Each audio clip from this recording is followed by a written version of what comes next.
we have created something interesting for you to see. Those of you like Formula One, yeah? So Lewis Hamilton is driving the car and Vettel is driving some car, and then they run a race first on Saturday to determine who starts first. I've never understood that. They run some race to determine who starts first. So if you chop last in that race, you will be last in the real one tomorrow. But they do that and all that. What we've done is that we have translated that into politics. I'm going to show you a video, 3 minutes now. Have a look at it. And then we'll come back on a touch screen and explain it. Have a look.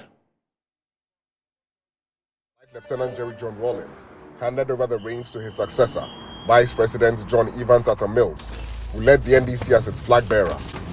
However, the disadvantage of incumbency played a role as the NPP, led by J. Kufuor, charged ahead to snatch the lead in the 2000 general elections.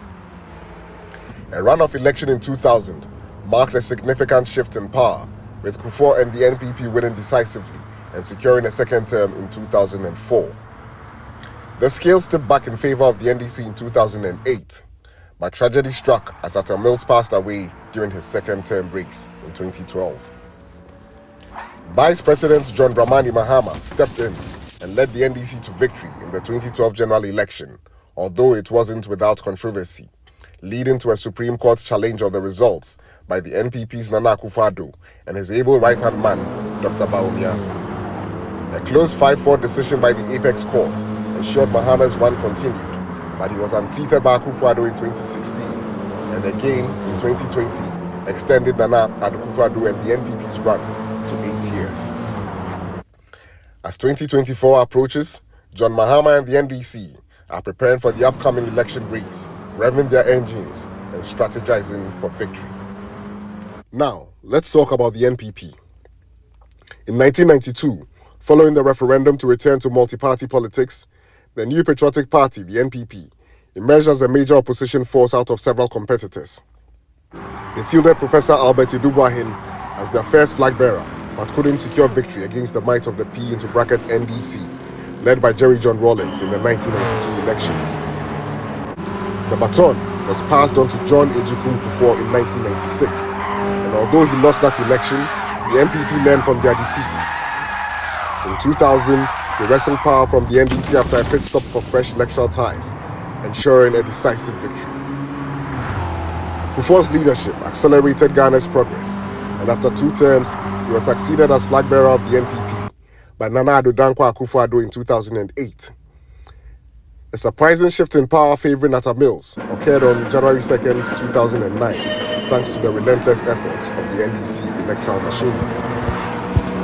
In 2012, Akufo-Addo narrowly lost the election to John Mahama following the passing of President Mills.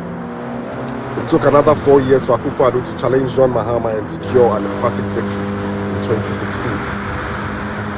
Akufo-Addo successfully defended his presidency in the 2020 election, with Vice President Alhaji Dr. Mahamudu Bawumia by his side, building a digital foundation for the future and the opportunity to break the 8-year cycle of governance.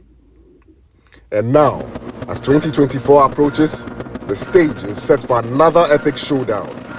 Bawumia's sleek AMG GT3 is ready to take on President Mahama's BMW M6 GT3, and the race beckons.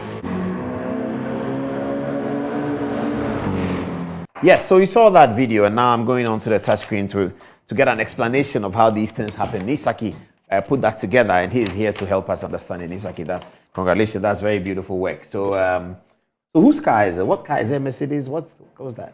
These two are BMW M3 GT3s, M6 GT3s. It's used for racing? Yes, it's used specifically for racing. So what software did you use to put this together? It's a simulation racing platform developed by Sony.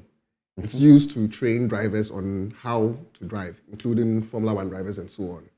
So how to drive from your computer? Yes, you can use. So I use the PlayStation. That's what I race on. We attach wheels and pedals and all of that, and we go through license tests in order to be able to do it. So it's used to simulate real-world motorsports, but in a virtual context. Okay, so how do you put the colors on it? How do you do that? So I use the PlayStation controllers, the same ones I use to play the games. I upload the images using my phone, onto a Sony server. Then I download it onto the PlayStation, and then I do the branding using the controllers and everything to get it done. How long does it take to do something like that? It depends on the complexity. Roll the video. Put a video. Let him walk us through some of it. Just any parts of the video. So these people, are they real human beings or what are they? No, they are pre-programmed animations of how they run the pit stops in motorsports. The pit stop is the tire change. Yeah, the tire change, and if there's some repair work to be done and so on. Recently, I heard that somebody didn't do the pit stop and he didn't win or he was disqualified. Is that correct information? Yes, that's correct information, because during a race, there's a mandatory condition requiring you to use more than one tire compound. Okay. And so if you don't make a pit stop to change the tire compounds, you're penalized for that. I see. The other advantage of the pit stop is that after running tires for a long time, they get very heated and they start blistering and you lose performance from them. So these cars that's this movement of the car, did you create it or is a movement of some car somewhere that you adopted? No, it's a standard feature that comes with the simulation racing platform, Gran Turismo. So when you go into the pits, that part is pre-animated. But the rest of it, you actually have to do the driving and so on for. So so this one skidding off the main road, yes. Is it already done? No. So that's to reflect the story you're telling. To reflect the story. So doing it with my son, I'll tell him, when you get here, drive this way, crash into this part, so it can help with the narrative. I see. Well, that's very interesting. So we'll be coming to you for a lot more of these things. And where did you get this car from, though? It's an old Mercedes. Yes, it's a 1971 Mercedes. I see. It won in its class at Le Mans in France. Okay. 1971 in the 24 Hours of Le Mans Championship. It came second in its class.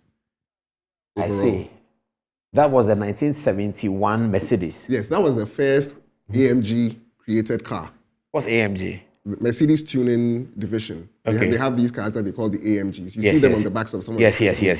It's a special tuning division of Mercedes that gives more power and performance to the cars. And this was the very first one that was created by that unit. Okay, I get it. That's interesting. Okay, we'll be coming back to Nii Saki with a lot more, but maybe every weekend or every week you can update us on Formula One, especially on Thursdays, in terms of what's going to happen. And then on Tuesday, we can bring you back to tell us what has happened. We'll introduce a Formula One part to Good Evening Ghana, so we have one more. Thank you very much, Nii Saki. So.